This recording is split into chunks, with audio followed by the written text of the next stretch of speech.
Hello, it's Tom Donald from the London Contemporary School of Piano. Today I'm going to show you how to create a better tone on the piano. Or perhaps I should more accurately say what we're going to do is we're going to explore tone a little bit more, and I'm going to show you ways in how you can explore the tone you make on the piano. We're particularly going to be focusing on melody here, the melodic tone in our playing, and how to bring the melody out and explore ways of understanding how the melody fits in with the rest of the voicing when we play the piano. And by the way, if you're a fan of our work at the London Contemporary School of Piano, you should head on over to our website, contemporaryschoolofpiano.com, to find out more about our courses as well as our free resources kit, which accompany these YouTube videos. Helpful stuff, hey? So, let's talk about tone. And this is an issue, or not an issue, I would say just a topic that I think pianists don't explore enough. They're so worried about playing the right notes at the right time and the right chords, or understanding how this works and that theory works. And tone, the sound we make and the quality of the sound we make, gets completely overlooked. And I don't even talk about it enough with you. I should be talking about it more often because it's so important. The quality of the sound we make is so important. I mean, if I just shouted at you, or if I whispered at you, or if I have a nice deep tone in my voice, or a nice middle range in my voice, or if my voice is squeaky and I'm not controlling the way I speak very well, and it's like, sounds like my voice is breaking like it did when I was 15, that all makes an impact in the way I communicate with you. And it's exactly the same on the instrument. And we get so worried about the newest gizmo, the newest technique, or what's the new fancy thing I can do on the piano, and we forget about just the projection of our tone, how important that is. I'm going to use different examples today when we explore this. I'm going to try some classical stuff, I'm going to do some contemporary stuff, and I'm not going to tell you that you have to play it like this or you have to play it like that. I just want you to start exploring this yourself and becoming more aware of it. That's the point of today's video. So we're going to start with a simple exercise where I'm going to play a descending C major scale, but I'm going to harmonize it with different types of chords. So I think so much of tone on the piano is the ability to get a melody to sing through a chord progression. In any style of music. This is universal to the piano because that's what we're doing on the piano. We're playing a tune and the tune is singing on top of the chord somewhere. So it's good to turn this into an exercise of some sort. So this is a really simple exercise where I'm just going to play a chord progression that harmonizes with this descending scale, and it can be any chord progression. I'll just start with a simple one where I just choose some inversions that will fit these top notes. Something like this.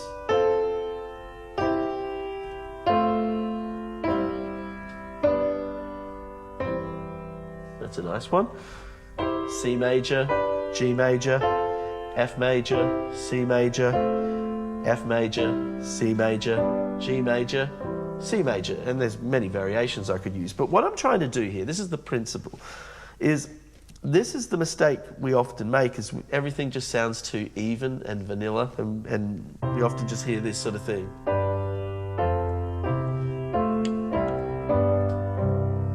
So what I want you to now try and do is I want you to put a bit of weight on your pinky finger, on the top of your hand, to bring out that melody a little bit more.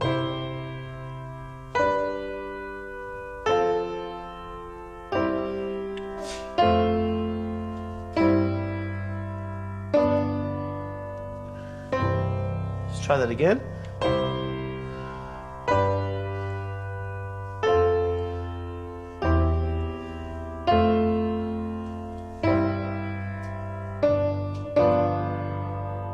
So even as I was trying to exaggerate that melody, I was sometimes losing a bit of stability of the lower notes. But that's part of the exercise. We're just trying to bring out more of that top note, and then it just sings through while the notes underneath harmonize it. And of course I can use different types of chords with this to make it richer. So let's try it with another progression.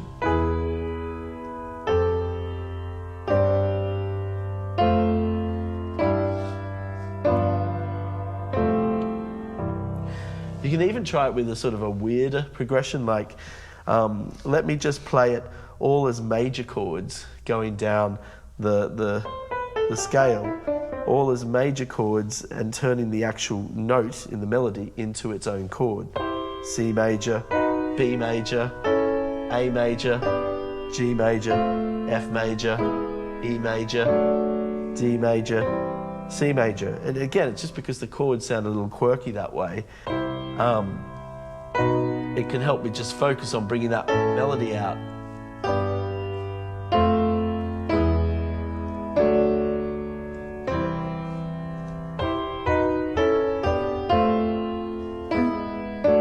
Again, I'm just trying to lean on that top note. That's a really, really useful exercise because it makes you think about inversions, it makes you think about chords, it makes you think about the shape of the sound at the top of the chord. It's really valuable right-hand practice because so much of that type of thing is going on in piano music. And you can do it in different scales, in different keys. Why don't we try it in like a key like A flat major, something with a bit more mellowness to it.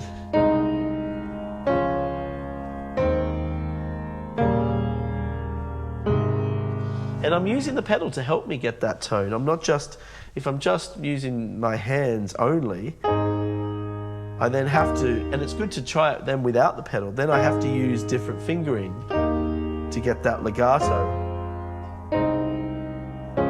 So you can hear now I'm much more limited without the pedal. And so people often say, well, is it cheating to use the pedal? Well, it's all about context, and it probably isn't most of the time. The pedal is an important part of the piano. It depends what your end goal is. We're just exploring different textures we can get out of the instrument. So let's look at some practical examples now. I'm going to use a classical example. This is a piece by Robert Schumann from his Kindersehen. It's from Foreign Lands and Places. It's the first piece of the set. And it's got a beautiful chord progression in it. This is just beautiful chords. So I just start by, I'm going to chord it out first before I even play the piece of music.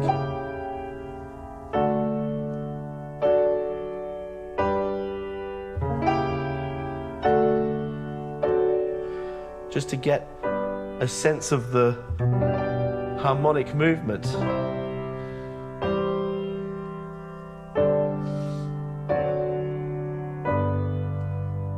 Now, what's happening in this piece happens in a lot of piano music, classical and contemporary, is the chord is being spread over both hands with the melody being very firmly integrated. So this is where tone becomes really important because we want the melody to sing and the accompaniment to lift the melody. The accompaniment not just something we turn down and make really, really soft. It is there to lift the melody, and the two have an interaction with each other. It's almost like an accompanist and a singer, or an orchestra and a singer. The orchestra is there to accompany the singer, but it still has to have presence of its own. And so this is where the issue of tone and the exploration of tone and texture in our playing is so important. And the key is to listen to ourselves and just to observe what it is we're doing and look for opportunities. So if I play the melody, it's got a very beautiful melody, this piece.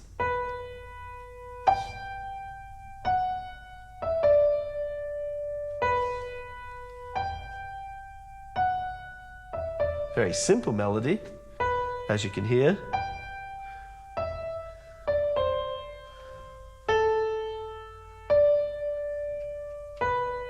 Okay, I'm now going to put the melody in with the chords. Let's see how that goes.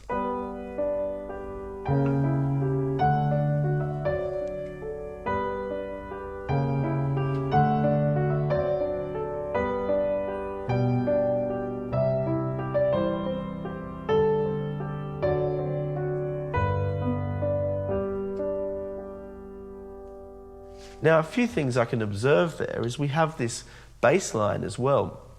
See, melody is not something that just lives all by itself. Melody has to have a complement. It has to have bass. It has to have chords. Melody very rarely just exists by itself, except if it's some niche a cappella folk music. Generally, the melody it needs that support. When we go see a band play, we're not just watching a live singer stand on stage and sing all night and there's no other musicians on stage. So the two have an important relationship with each other, and we want to explore that relationship and listen to that relationship when we play pieces of music, because we're putting all these pieces together. And so the bass line is a melody as well. A bass line is a form of melody that we often don't listen to bass well enough, I don't believe, in music. When you listen to a band playing, or a song, or it could be a classical work, a symphony, or an orchestral piece, a concerto, are you listening to what the bass is doing? Are you listening to the bass line? Can you sing the bass line? It's a really interesting thing. When you start observing those things, you hear different dimensions in the music. It trains your ear in a different way, and it changes the way then you might play. So if I play this bass line, because we have this beautiful melody, and that was very comprehensive, but what was the bass line when I played it just now? It was this.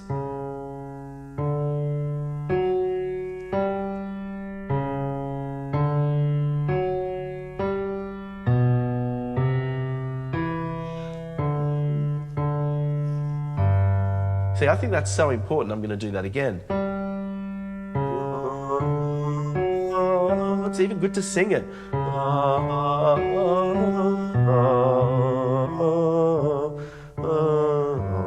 Singing the bass or singing the melody, you might have to change the octave you're singing it in, that's fine.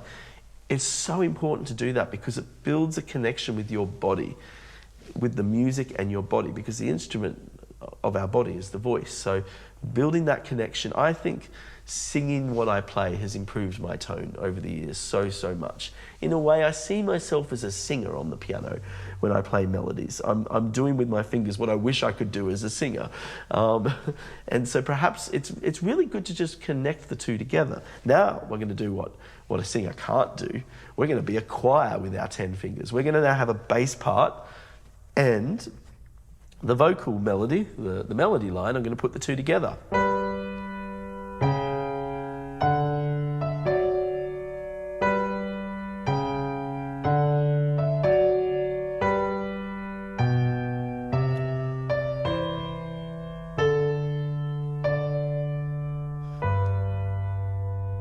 Now, what were you listening to when I was playing that? You probably were subconsciously listening to the melody more, but now try and listen to the bass more when I play that. I'm even going to turn the melody down and play more bass. So just to really understand what that bass line is doing.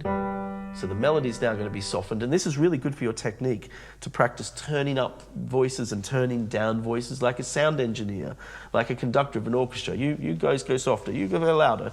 Like, this is a really good skill to just play around with the different voicings in the piece, just to build that flexibility in your playing. So I'm going to turn up the bass and turn down the melody now.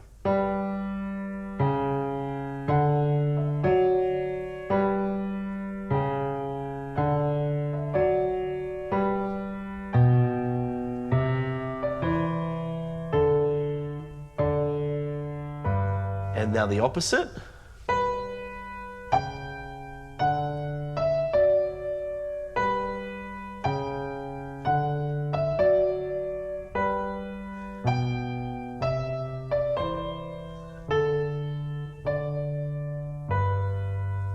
Right? And now for a performance of this piece, it probably would want to have that approach. It doesn't strike me as a piece that is going to be bass heavy, but the bass still has that very important presence. So that's a very difficult balance. I often hear students turning the accompaniment down too much. They make the bass too soft, and it sort of starts to sound dead. And that's because they're trying to create as much space as possible for the melody. But you still need the bass to have a bit of presence, but obviously not too much where it's overwhelming the music. So that's what I'm really thinking about now, perhaps when I play it. It's just trying to now get that balance right.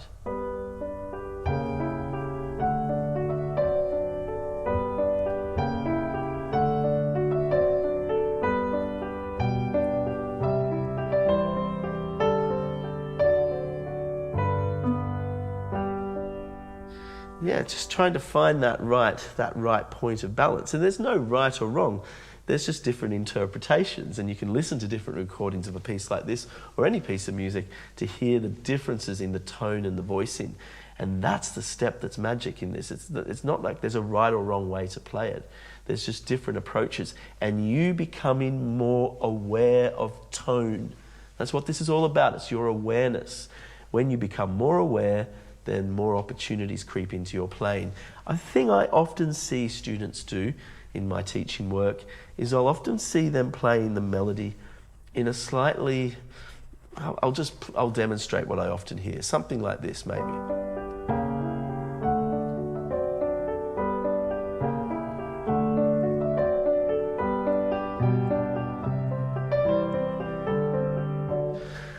That sort of tone. And the problem with that sort of tone is there's not much tone to it. It just sounds a bit flat, doesn't it? And a little bit perhaps less interesting, even dare I say boring. Now the cause of that is often that a lot of students when they play is they tend to just play on the surface of the keys, like that sort of sound. It's like they just press the note. In fact, that's even the terminology people often use when they play piano. Oh, I just pressed down the note. Or am I playing the right note? Did I press the right note? And you get this sort of sound. It doesn't have much to it. It doesn't really sing. There's no melody to it. The melody's sort of a bit dull. And what you want to start exploring is pushing into the note, really pushing the note. And there are different ways you can push a note. You can push the note by putting more weight on your fingers. You can push a note by using your wrist a little bit more. You'll see some players, they'll move their arm into the note more and to do something like this.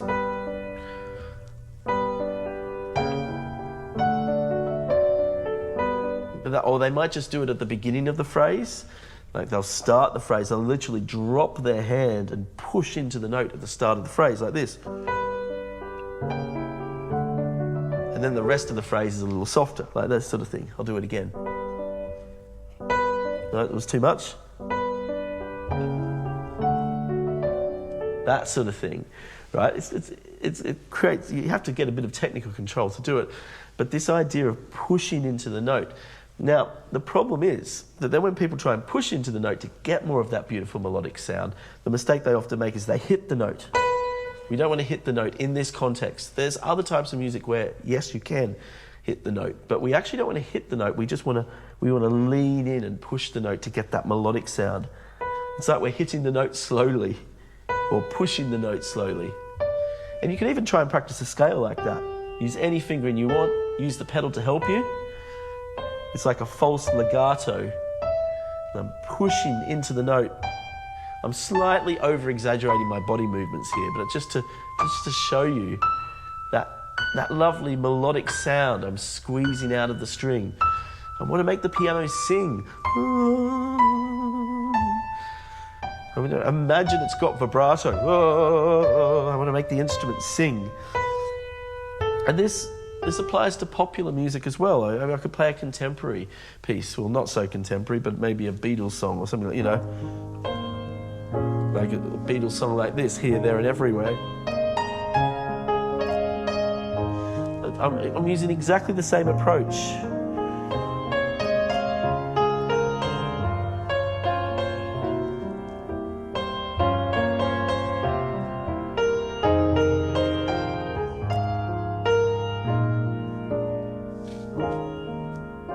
Again, I'm integrating that melody in with the chord, but the chord still has to have that movement to it. And I might spend a bit of time just experimenting to get that level of tone the way I want my ear for it to sound. So my ear's giving feedback to my hands. So there's this dialogue between my listening, because so much of this is listening to oneself and then giving the feedback to the hands. And trust me, the ear and my hands, they're always having arguments. I mean, they're having arguments now as I demonstrate too. Like, well, that wasn't quite right. It's not about it being perfect. It's about just exploring tone and bringing that into your playing, whether it's voicing the top of a chord or investigating the bass line and a melody in a piece of music. So let me finish with one more example, perhaps. I think it's nice to experiment with big chords, actually, when we do this, because, again, so much of this is chord playing. So let's say we got a song like Over the Rainbow. I'm I'm thinking what key I'm going to do this in. I'll do this in F major. Now, what's good about this piece is that I can do this really slowly and deliberately to really try and bring the essence of the melody above the chord out and make it really sing. Make it sing like Julie Garland in the Wizard of Oz. That lovely soprano line.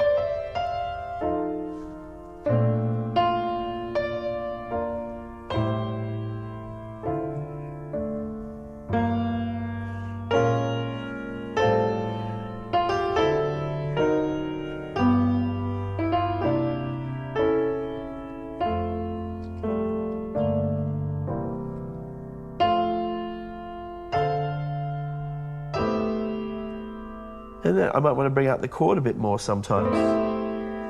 Yeah, so it's slightly lifting that melody.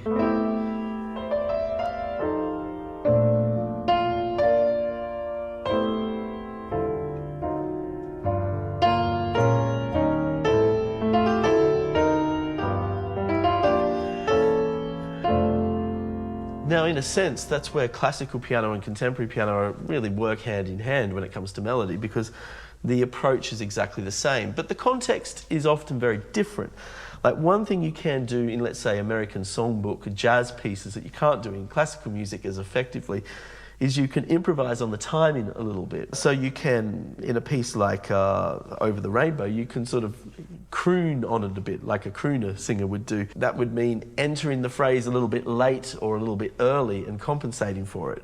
And so you can use those techniques to improve your tone as well, or to create more interest in your tone and your phrasing. So something like this maybe.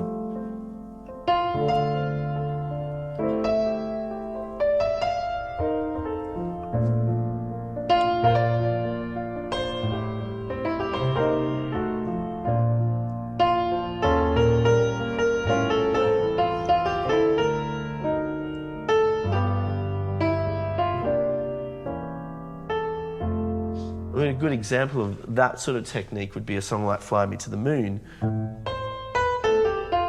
You can, let's play Fly Me to the Moon, but turn up late for the melody. And then it means I have to rush the melody a bit to catch up.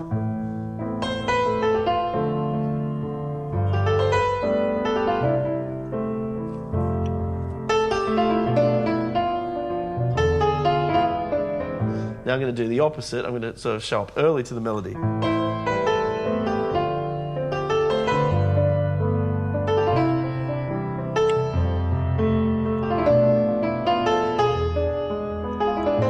Now I could do a little bit of both. Now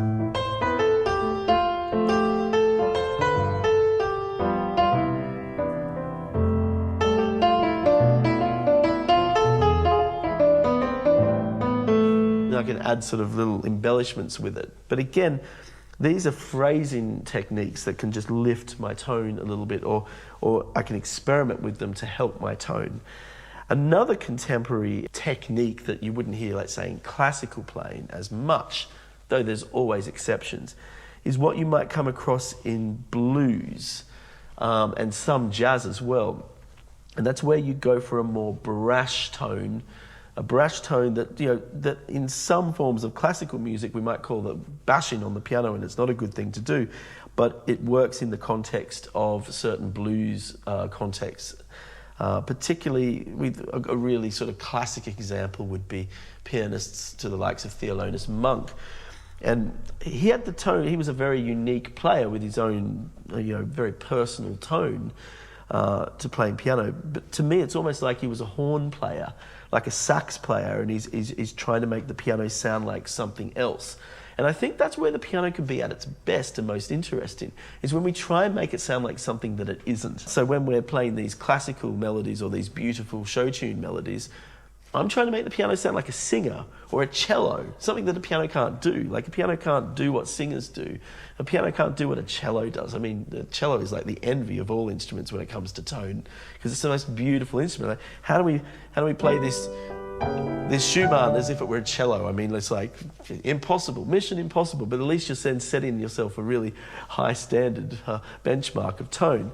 Thelonious Monk is playing in a style where often where it almost sounds like a trumpet or a saxophone on the piano, and those instruments can be quite brash, particularly in the jazz tradition. They can sound very brash in the band. When I say brash, the notes are very accented. They're very loud instruments. You know, when you're playing in a jazz club, it's your turn to solo, and the piano can get lost. Actually, it's more of a harmonic instrument in that case. But someone like Thelonious Monk, he could really hold his sound with really big bebop players who had big sound on their horn instruments. So I'm going to play, to exemplify this type of tone, I'm going to play a piece called Blue Monk, using that type of tone. It would be something like this.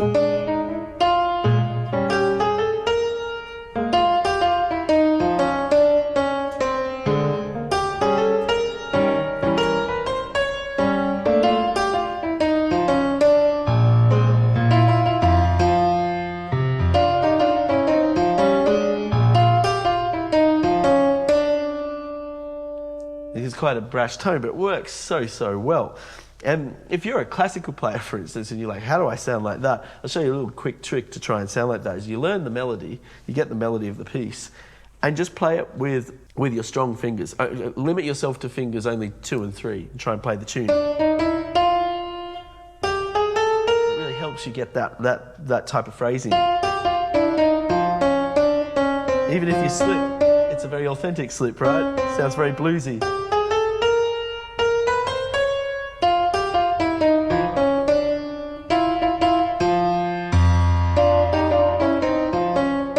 See, that's not going to work if I do it with a balanced tone, like, you know. It doesn't work, doesn't it?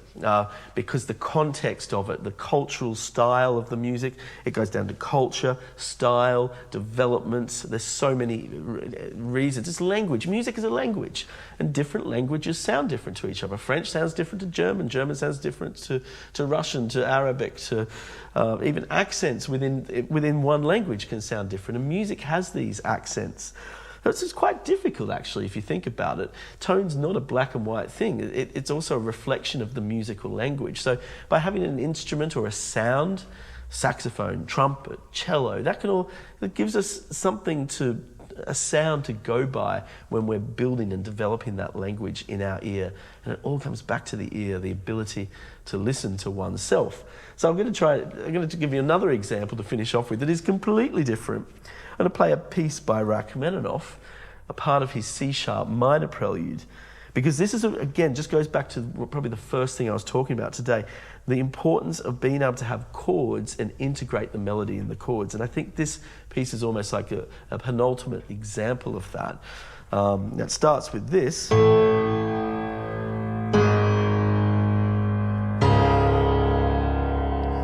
Now we have these chords in C-sharp minor, and these big, beautiful chords with big sonorities to them. They're quite soft, but there's a melody inside of it.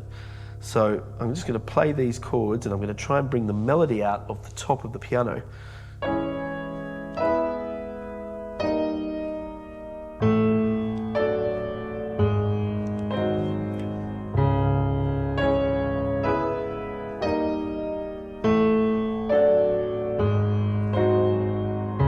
Now, at the moment, I'm not even thinking about dynamics, because this is another mistake I see so many people make, is they worry about the dynamics. It says on the score, double P, pianissimo, play really, really softly. So they think, oh, the composer's asking me to play really, really soft. And that means that they start playing like this. And the tone is absolutely dead. You can't hear any melody in it. You can't hear any harmony. Even if you have to practice a little bit too loud, let's say you're practicing it with a little bit too much dynamic, you can turn it down later because you want to explore the melody and the voicing. And see, a really interesting thing with this piece is, where is the melody? Now, you would think the melody's on the top of the chords, and it is to some extent, but this is also the melody here in the middle range of the piano.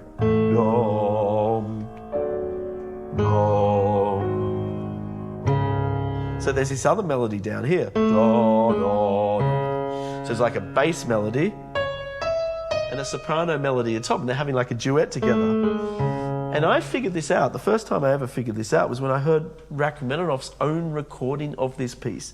I'd never really heard it done quite like this before, where he really brings out this lower bass melody. When I heard that, I was like, oh, hadn't really noticed that part.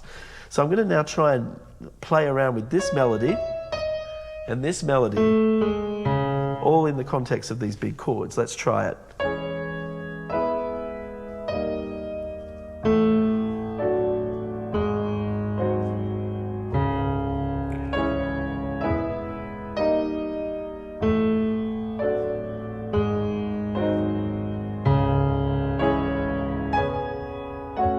I should do a tutorial on this piece one day. I will, I promise. But just even getting a couple of bars of a masterpiece like this, just to figure out these techniques. Just play a little bit of this piece, a little bit of that piece, because we're exploring tone here, trying to build up our tone.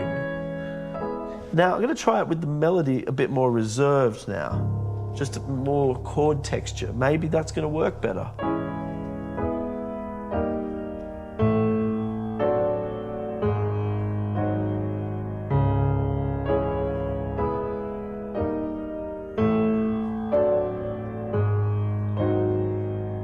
You see, what was interesting about that approach was I felt that worked quite well as well. Sometimes you don't need the melody screaming above the piece.